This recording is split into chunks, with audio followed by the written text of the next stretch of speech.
ہر پل Jio drama من مرضیاں بن چکا ہے بہت ہی زیادہ انٹرسٹنگ۔ نیکسٹ ہمیں دکھایا جائے گا کہ منشا جو ہوتی ہے وہ گھر سے بھاگ کے جاتی ہے سیدھا شجاع کے پاس، اور شجاع کو جا کے کہتی ہے کہ تمہیں مجھ سے شادی کرنی ہی پڑے گی۔ وہ کہتا ہے کہ میں تم سے شادی نہیں کر سکتا۔ اس میں منشا جو ہوتی ہے وہ وہاں پہ ڈھیٹ ہو کر بیٹھ ہی جاتی ہے۔ وہ کہتی ہے اگر تم مجھ سے شادی نہیں کرو گے تو میں یہاں سے نہیں جاؤں گی۔ وہ بہت زیادہ روتی ہے، بہت زیادہ چلاتی ہے۔ اس پر شجاع کو آئیڈیا آتا ہے کہ میں کیوں نہ ابھی اس کو جھوٹ بول کر پہلے آپ لا کر واپس گھر بھیج دیتا ہوں، اس کے بعد دیکھا جائے گا۔ اس پر شجاع اس کو کہتا ہے کہ تم ایسے کرو، اب تو ویسے بھی رات کے 10 بج گئے ہیں تو تمہارا جو شادی والا فنکشن ہوگا وہ بھی اینڈ ہو گیا ہوگا، تو تم ایسا کرو تم ابھی گھر چلی جاؤ، میں ابھی جاؤں گا اپنے دادوں کے پاس، تو دادوں سے جا کے شادی کی بات کروں گا اور صبح ان کو لے کر آؤں گا تمہارے گھر، اور مجھے دیکھ کر تمہارے گھر والے بالکل بھی انکار نہیں کریں گے، ہاں ہی کر دیں گے۔ اس پر جو ہوتی ہے منشا وہ اس کی باتوں میں آ جاتی ہے اور وہ کہتی ہے کہ کیا آپ سچ کہہ رہے ہیں، آپ آئیں گے نا، مجھے جھوٹ تو نہیں بول رہے۔ اس پر شجاع جو ہوتا ہے وہ کہتا ہے کہ میں نے تمہیں آج سے پہلے جھوٹ بولا جو اب جھوٹ بولوں گا، اور ویسے بھی اتنا تم میرے سامنے روئی ہو، اتنا تم نے مجھے منایا ہے، اب اتنا کافی ہے مجھے منانے کے لیے شادی کے لیے، تو میں تم سے شادی کروں گا ہی اور صبح ہی کروں گا۔ اس پر جو ہوتی ہے منشا بہت زیادہ خوش ہو جاتی ہے۔ وہ کہتی ہے اگر آپ نے ماننا ہی تھا تو مجھے اتنا رلایا کرو۔ اس پر وہ کہتا ہے کہ تم بالکل پاگل ہو، میں تمہیں اب کہہ رہا ہوں گا اب تم گھر جاؤ، ٹھیک ہے، تو میں صبح آؤں گا تمہارے گھر۔ تو اس پر وہ کہتی ہے پکا پرومس کریں۔ اس پر وہ کہتا ہے کہ ہاں تم سے پرومس میرا، وہ جھوٹ بول رہا ہوتا ہے لیکن منشا جو ہے اس کے جھوٹ کو سچ سمجھ لیتی ہے۔ اس پر منشا اس کی باتوں میں آ جاتے ہیں اور منشا اس کو کہتی ہے کہ ٹھیک ہے پھر آپ مجھے گھر ڈراپ کریں۔ اس پر شجاع جو ہوتا ہے وہ خود ہی اس کو گھر ڈراپ کرنے کے لیے آ جاتا ہے۔ دوسری طرف جو ہوتا ہے منشا کے گھر بھاگ جانے کی وجہ سے تمام گھر والے بہت زیادہ پریشان ہو جاتے ہیں۔ اس پر پہلے تو اس کی پھپھو جو ہے بہت زیادہ باتیں سناتی ہیں اپنے بھائی کو، اور بہت زیادہ اپنی اس کی ماں کو بھی منشا کی، اور کہتی ہے کہ تم لوگوں نے اچھی تربیت نہیں کی۔ اس وجہ جو ہوتا ہے منشا کا باپ وہ کہتا ہے کہ منشا تو چلی گئی ہے، اب اس نے تو ہمارے سال میں خاک ڈال دی ہے، تو تم آپ لوگ ایسے کرو نا،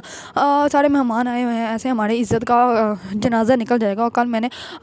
کالج بھی جانا ہے تو وہاں پہ بھی بہت زیادہ باتیں ہوں گی، تو آپ لوگ ایسے کرو آپ لوگ زارا سے نکاح کر لو۔ اس پر حمزہ جو ہوتا ہے پہلے تو مانتا نہیں، اور زارا تو یہ سن کر اس کے پاؤں کے نیچے سے زمین ہی نکل جاتی ہے۔ وہ کہیں نہ کہیں ہادی کو پسند کرتی ہی ہوتی ہے، کیونکہ اگر وہ ہادی کو ناپسند کرتی ہوتی تو وہ حمزہ کے لیے کبھی بھی ہاں کے لیے اتنی پریشان نہ ہوتی، لیکن اب وہ کیا کر سکتی تھی، اب وہ کسی کو یہ بھی نہیں بتا سکتی کہ میں ہادی کو پسند کرتی ہوں، اور کسی کو یہ بھی نہیں کہہ سکتی کہ میں حمزہ سے شادی نہیں کر سکتی۔ اس پر جب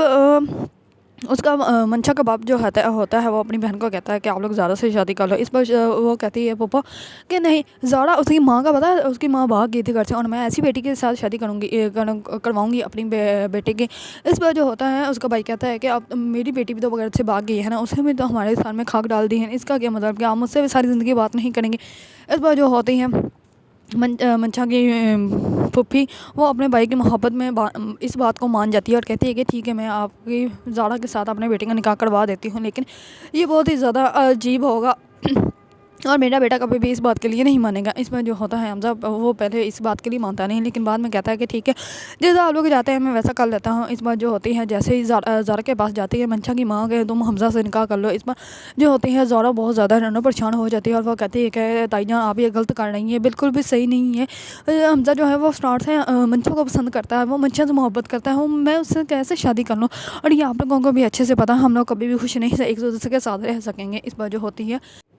منشا کی ماں وہ زارا کو کہتے ہیں کہ تم نے بھی اب منشا کے جیسا کوئی اور پسند کیا کر رکھا ہے تو بتا دو، تم بھی ڈال دو اپنے ابو کے سر میں خاک جیسے کہ منشا نے ڈال دی ہے، اب تم تو ہماری عزت کا پارٹ سے رکھ لو، تم تو کچھ بہتر کر لو ہمارے لیے، کہ تم نے بھی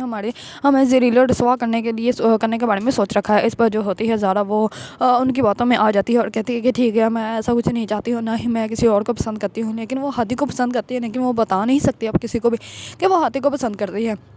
اس بات جو ہوتی ہے زارا وہ نکاح کے لیے ریڈی ہو جاتی ہے اور وہ کچھ بھی نہیں پہنتی، صرف وہی جو ڈریس پہنا ہوتا ہے اس کے اوپر ریڈ دوپٹہ لے کر بیٹھ جاتی ہے۔ تو اس پر جیسے نکاح پڑھاتا ہے تو حمزہ جو ہے وہ پہلے تو قبول ہے کہتا ہی نہیں، اس کے بعد جیسے وہ اپنی ماں کو دیکھتا ہے تو اس کی ماں کہتی ہے کہ چلو کوئی بات نہیں بیٹا کہہ دو، اس پر وہ کہہ دیتا ہے قبول ہے، تو وہ سائن کروانے کے لیے پیپر دیتے ہیں، تو اس پر جو حمزہ ہوتا ہے وہ بہت زیادہ غصے میں سائن کر دیتا ہے۔